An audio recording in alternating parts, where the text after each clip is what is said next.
It is a beautiful morning. Good morning, everyone. Welcome to Carnival Breakfast Show.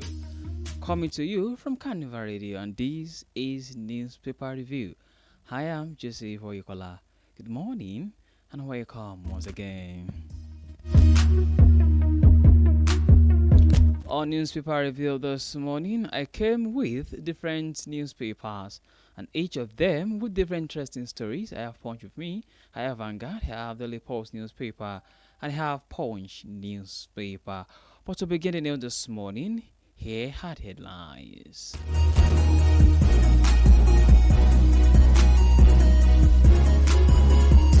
I have from the Punch newspaper, Tinubu electricity hurts. 7 states take charge of power regulation.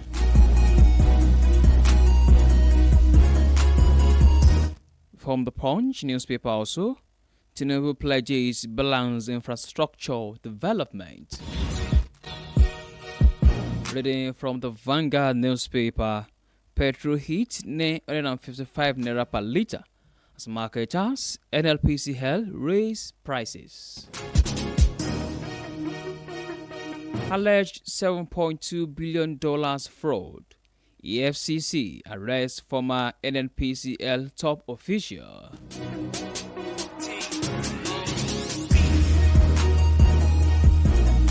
From the Post newspaper, concerns over missing 210 trillion naira NLPCL funds as TI Nigerians demand thorough probe.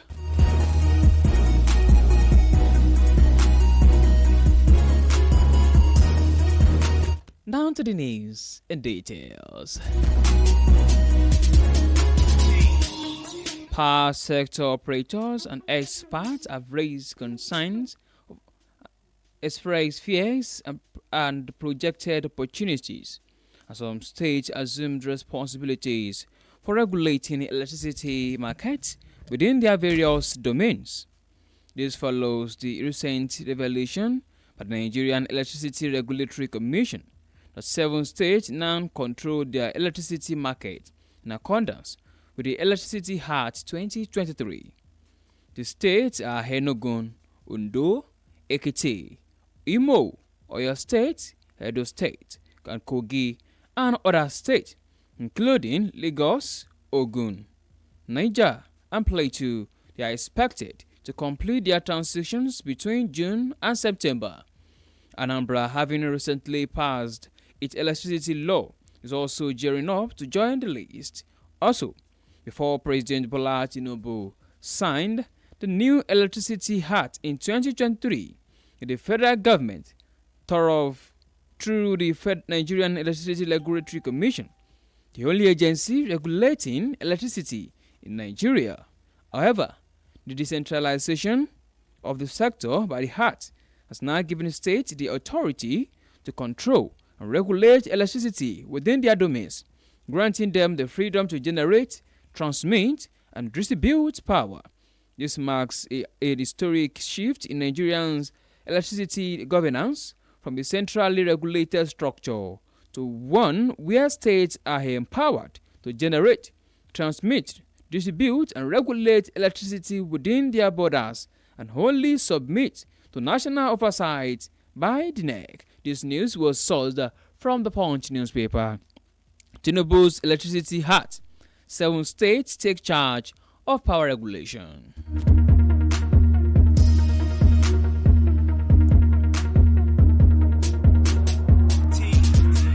Meanwhile, President Bola Ahmed Tinubu has again reassured Nigerians of his administration's resolve to prioritize infrastructure development in all parts of the country. He said that projects will be executed in a balanced and inclusive manner to uplift communities, especially in the interlands. Speaking on Monday at the inauguration of the newly completed 15-kilometer A2 Pai Town Road in the Kwali Area Council of the Federal Capital Territory, President Tinubu reaffirmed his commitment to equitable development and national integration. His host, FCT Minister Nyesom Wike, attributed the over 150 kilometers of rural roads built by the FCT administrations across the 6 area councils to the support given by the president. Furthermore, the president noted that infrastructure only holds value when it's directed and also directly benefits citizens, improves livelihoods, and creates opportunities. This news was sourced from the Nation newspaper. Tinubu pledges balanced infrastructure development.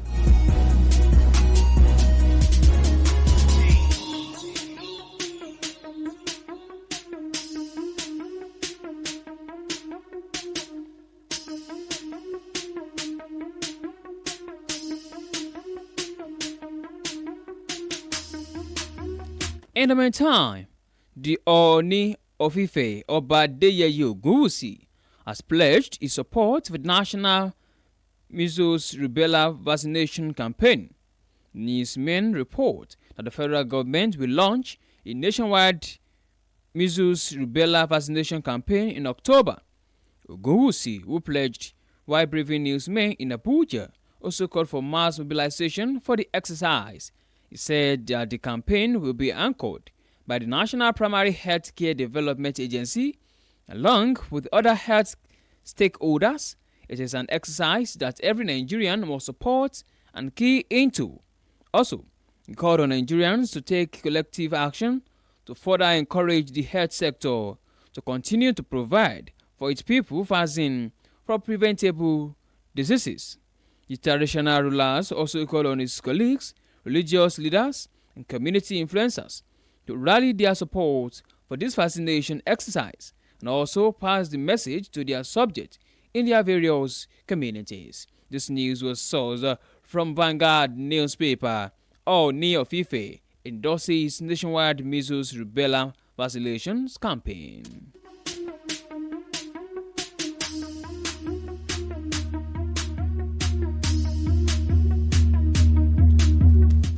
In another news, the Economic and Financial Crimes Commission (EFCC) has arrested an ex-chief financial officer (CFO) of the Nigerian National Petroleum Company Limited (NNPCL), Umar Issa, over an alleged $7.2 billion fraud linked with the rehabilitation of the Kaduna, Warri, and Port Harcourt refineries.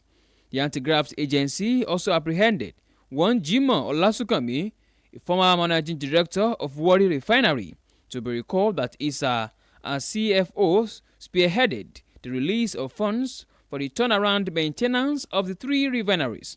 Newsmen had gathered that he and all the key officials involved the maintenance of the refineries and other NNPC key projects are being investigated for alleged abuse of office, corruption, diversion of funds, and kickbacks from contractors. Other officials involved are the managing director of the Warri Refinery, Tunde Bakari, a former managing director of the Port Harcourt Refinery, Ahmed Diko, and the former managing director of Port Harcourt Refinery, Ibrahim Onoja. At the time of filing this report, the FCC spokesperson Dele Oyewale could not be reached for his comment. This news was sourced from the Daily Post newspaper. Alleged $7.2 billion fraud. EFCC arrests former NNPCL top official.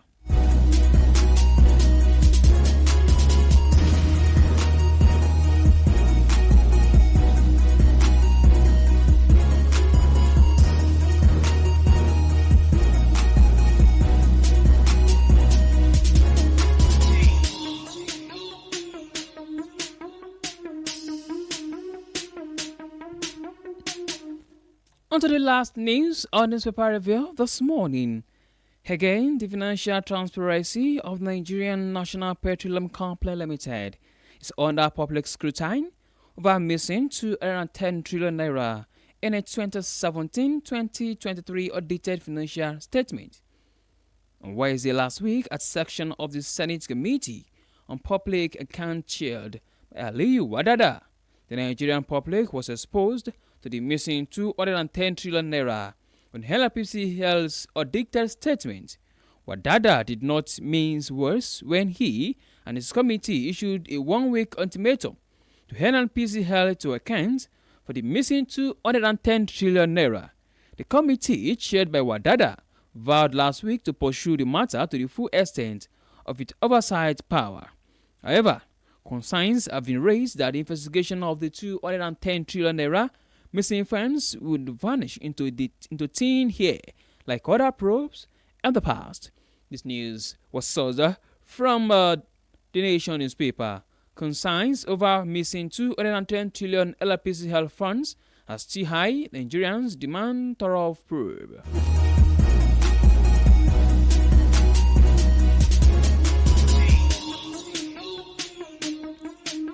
To bring the newspaper review to a close this morning, here is a recap of headlines. Tinubu's electricity. 7 states take charge of power regulation. Concerns over missing 210 trillion LPC health funds are still high. Nigerians demand thorough probe. Alleged 7.2 billion naira fraud. EFCC arrests former NLPC health top official. Tinubu pledges balanced infrastructure development. Petrol hit 955 naira per litre as marketers NLPC health raise prices.